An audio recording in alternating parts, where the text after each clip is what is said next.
Hello guys, welcome back to our channel. So meron po akong nakitang post na sa isa sa mga Facebook group. So let's answer this one para po dun sa mga hindi masyadong nagigets yung question. So sana po ay makatulong sa inyong pag-review for the civil service exam.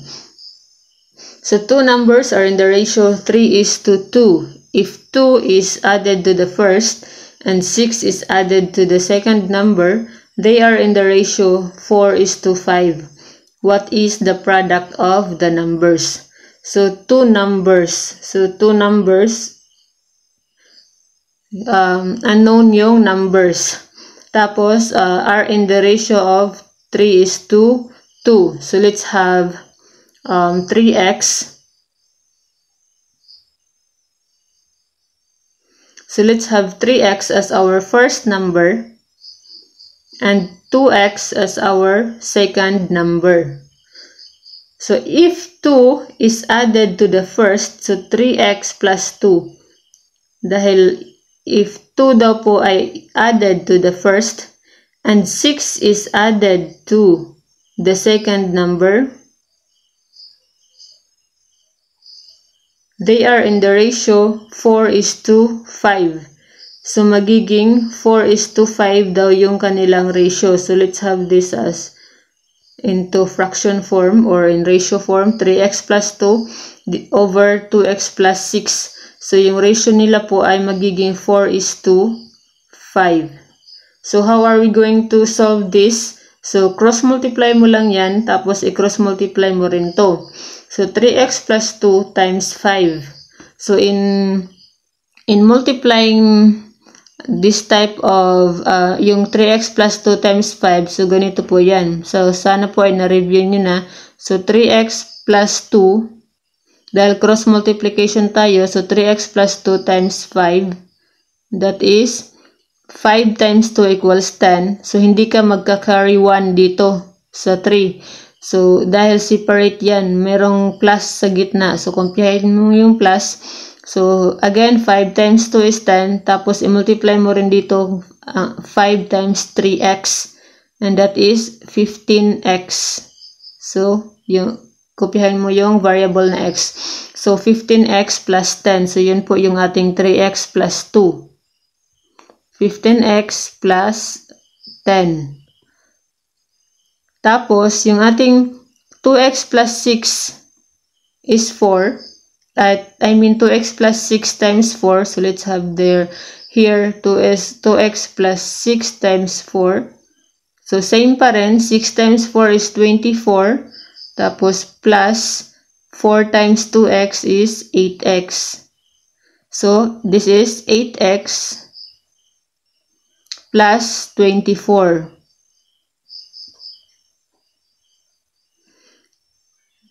So, ngayon, isa-solve na natin yung equation. So, 15x. So, ilipat mo itong 8x dito, magiging negative 8x para magkakasama yung merong variable at pwede mo siyang i-subtract or i-add.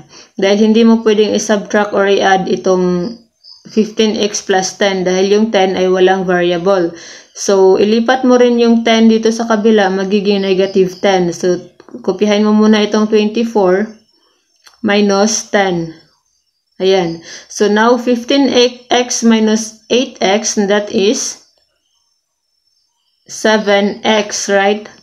Tapos, 24 minus 10, that is 14. So, i-divide mo both sides by 7 para makancel mo at x na lang yung matira. So, x is equals 14 divided by 7, that is 2. So, yung value ng x natin ay 2.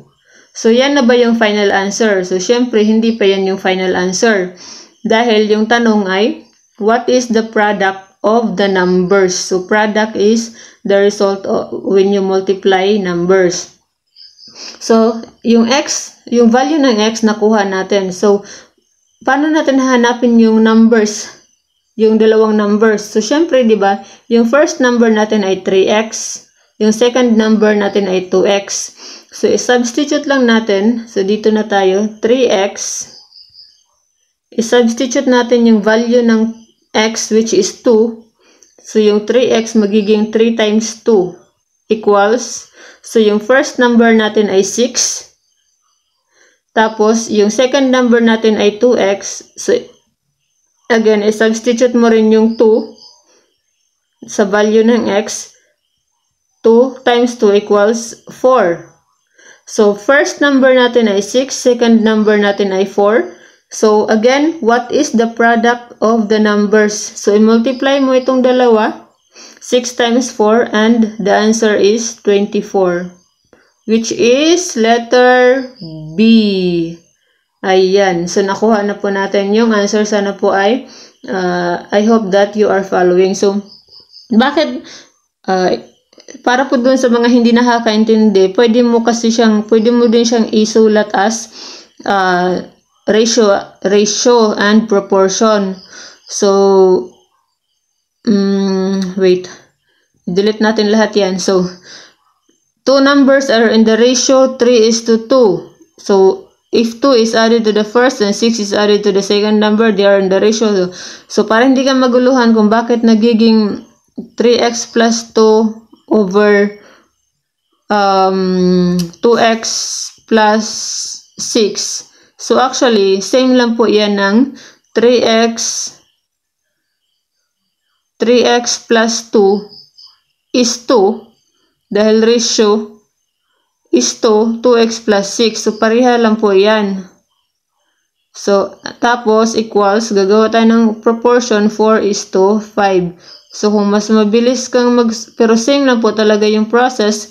Dahil sa pag-solve ng ratio and proportion, i-multiply mo both extremes and both means. So, yung dalawang nasa labas ay extreme, yung dalawang nasa loob ay means. So, yung result, same lang din po kanina na nag-cross multiply tayo ng 3x plus 2 over 2x plus 6.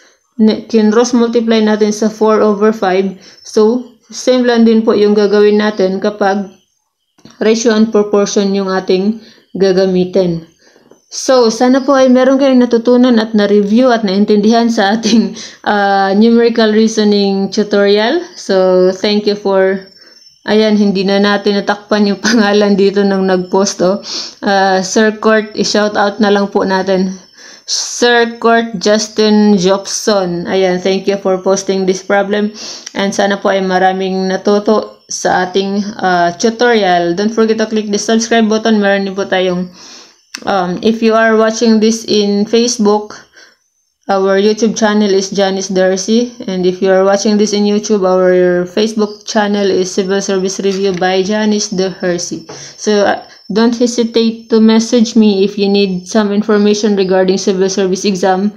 So updated po tayo dyan, lalo na po yung mga pag-online appointment. So meron tayong maraming video regarding po dyan. So thank you everyone for those nanonood ng video na to. And good luck sa inyong pag-review.